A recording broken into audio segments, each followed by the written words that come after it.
Pasal satu geng, tepi ni geng. Pasal satu sih, tepi tu. Tok geng. Tok di tu geng, hitam tepi lah.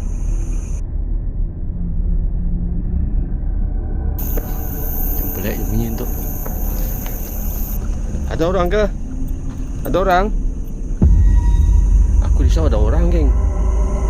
Mana nak tahu mat gam ke? Mat pet ke dekat sini? Terisau geng.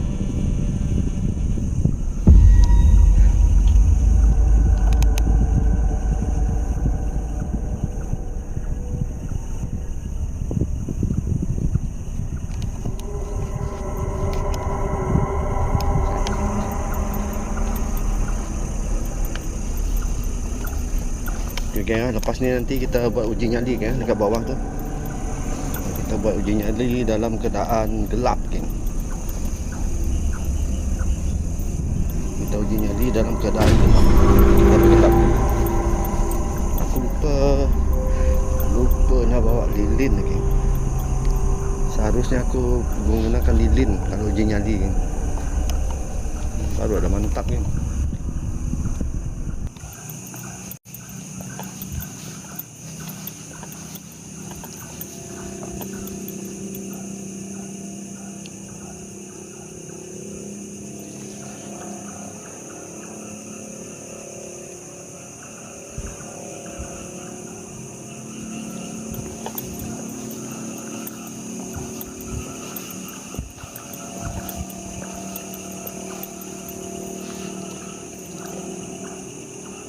Dah menjauh aura dia geng. Sebentar tadi saya mula sampai dekat sini geng.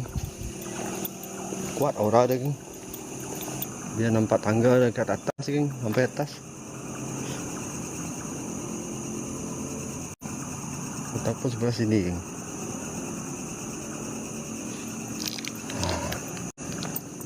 Sekejap ya. Aku nak ambil stand dulu. Nak letak